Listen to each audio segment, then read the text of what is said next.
Welcome to the leading podcast for long-term weight management. Subscribe to the podcast so that you don't miss an episode. You can connect with Jenny on all social media channels.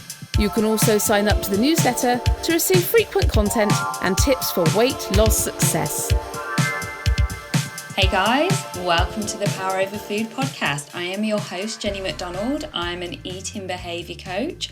I've been working with clients for 16, nearly 17 years, helping them to understand their relationship with food. So I hope you're well. I hope you're warm because it is freezing in the UK right now. And I'm sitting here like trying to warm my hands up because I really do feel the cold and I've just put the heating on. So yeah, I hope you're warm. So today I wanted to talk about a couple of things, and the first thing I wanted to talk about was what I call filling your cup, because I put a post out on my Instagram the other day and it got such a lot of reaction. Well, it was a stories actually, not a post, but lots of people were messaging me about it. And that was about keeping your cup full. Now, if you haven't heard this expression, I'll just explain what I mean. So I believe that when we are feeling really good and, you know, life is going well and everything seems to be working, our cup is full, okay? So when your cup is full, you feel good. And when your cup is full, you can give to others and you can help other people out without feeling like it's draining on your energy. And there's a saying, you can't pour from an empty cup. And that basically means that if your cup's low, if your cup's empty, then you haven't got anything to give other people. And I think particularly as women, and I'm pretty sure that all of you listening or most of you listening are women, I think we often find our cups empty because we are giving to other people, whether that is to our children, our other halves, our family members. A lot of that sort of responsibility tends to fall on the role of a woman. So our cups are not always very full, if you like. And last week, I noticed that my cup was pretty empty. And this was through a series of events, through my little girl not being well and being off school, which obviously throws the routine, throws off the balance of what's happening. The week before, I hadn't been too well. So I was just really out of sync and feeling a little bit low, if I'm honest. I'm feeling quite low. And I said to my other half, he'd been to watch the football match, he'd been out with friends, and I said, you know, I've been thinking that you get lots of opportunities to fill your cup. You've been to see your friends, you've been to the football match in the last 2 days, and whilst I don't begrudge that, I am struggling to fill my cup at the moment. And when I do see my best friend, it's always with our children.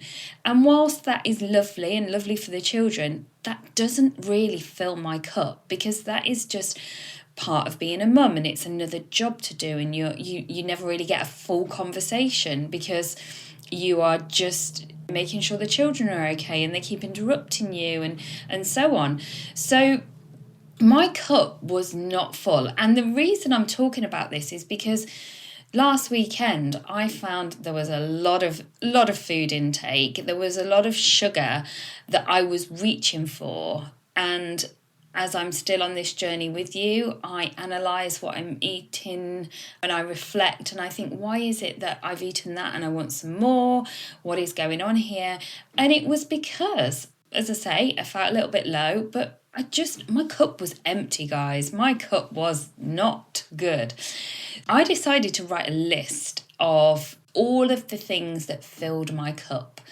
And there were simple things like just having a coffee in a coffee shop on your own, meeting up with a friend without the children, massage, spa days, having my nails done. And then there was things like just not working for a day because I am a bit of a workaholic and I realised that I put pressures on myself to do things like record this podcast, to post on social media, when nobody else is telling me to do that, but I like to commit to doing that to keep up momentum and to provide you guys with thoughts and content that hopefully resonates with you and makes you think and reflect about your relationship with yourself and your relationship with food.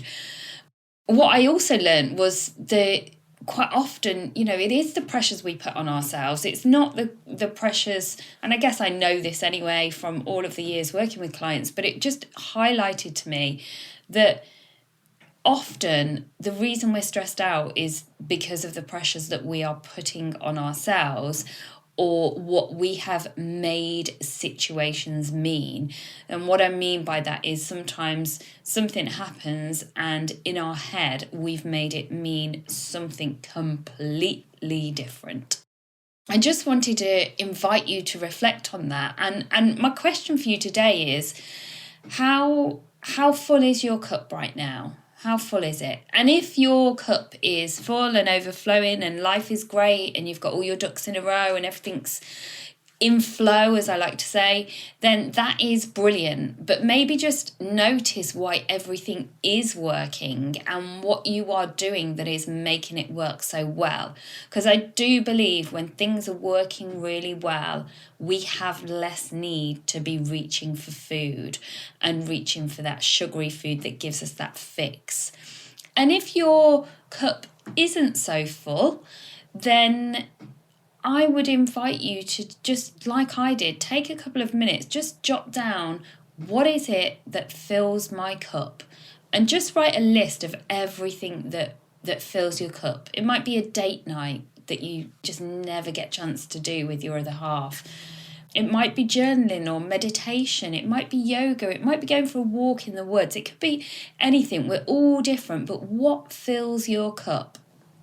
And then once you have that list, I invite you to schedule at least 3 things in over the next week to try and fill your cup.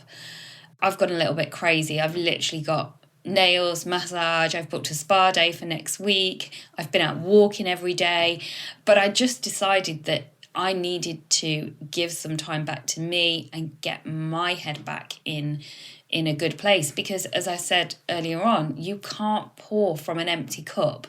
You can't provide for your family, you can't do well in your job, for your clients, whatever you do, it's really, really hard to keep giving if you've got nothing left, if you're running on an empty cup.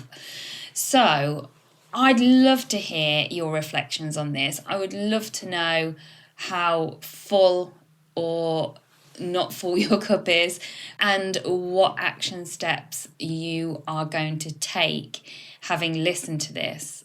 The other thing I just wanted to touch upon is my program and how you can work with me, because I've had quite a few messages, particularly with it being January, of what sort of way do I work and how you can work with me. So there are 2 options. I run group programs which I launch throughout the year, and I haven't finalised the next dates, but it will be probably March to April time when I launch my next group program, just because I've been super busy with the ladies I have working with me one-to-one. My one-to-one program, and very, very similar to how I outline the group programs, takes you through a process of changing your relationship with food. I don't provide diet plans. I can provide meal plans, but I prefer to work with you to help you create your own food framework, your own way of eating, or what I call your diet for life. We then look at whether that is currently working for you, how to balance your energy levels so that you are getting what you need from food in terms of nourishing your body and making you feel and be able to act to your highest potential, because you've got the fuel that you need. But we don't do this through counting calories or points. We do this by listening to your body. So each week as you're eating, you just become more and more aware of what sort of foods you're eating and how we just make very, very small changes to enable you to live a more fulfilled life with food. and to be able to work on that relationship with food. Because we've got two things going on with food. We have our mindset around food and the emotional eating, the secret eating, and all of the reasons we eat other than hunger. But then we also have what's going on in your body. So the pull to food and the hungers, because maybe you're just not giving your body what it needs right now. And maybe just with a few small tweaks, you can get in balance with your hunger levels, and therefore your emotional drive to food and your mindset is what we then need to work on. We also talk about balancing your energy levels in other ways, not connected with food, from sleep to movement, and just other little things that you can do to ensure that you're, firing on all cylinders, if you like. You're in flow, you're at your peak, you've got optimum energy, and you're just feeling great. Then we touch on self-sabotage, because it's very, very common that we get so far into a coaching program and then we sabotage ourselves, and it's the point where we kind of go, oh, this is too hard, I can't do it. So we talk about self-sabotage, and I've got some great activities that I do to help you overcome self-sabotage. We talk about the secrets to burning more fat, and this isn't burning it off at the gym, I assure you. We talk about nourishing your body and your mind, letting go of past behaviours, psychological hungers. We talk about the structure of your life and how that affects your relationship with food, and how we can tweak that to make it work for you. And then by then we're into the final stretch of your 12-week coaching program, and we're looking at what is actually now the new normal for you and how that works going forward, and having a plan in place, a structure in place, so that you can keep up the momentum. So that's my 12-week coaching program. And the question I always get asked is, will I lose weight? I want to change my relationship with food, but I want to see the scales come down. And the answer is yes. If you are following the program and you are making the changes that we agree together that you are going to make, and I say we agree together because it has to be something that comes from you that's going to work for you. Again, it's not about me saying, well, stop eating that, because actually your rebellious child's going to come into play at some point and say, I know Jenny said I'm not allowed to eat this, but I'm going to eat it anyway. And actually, who am I to tell you not to eat something if that's what you really, really enjoy? So I think what my clients really love is I never tell them not to eat something. We tweak their diet so that they eat other foods as well. I'm a big believer in adding in food rather than taking it away. So that's how we work. And back to the weight loss question, the last lady I worked with lost well over a stone in 12 weeks.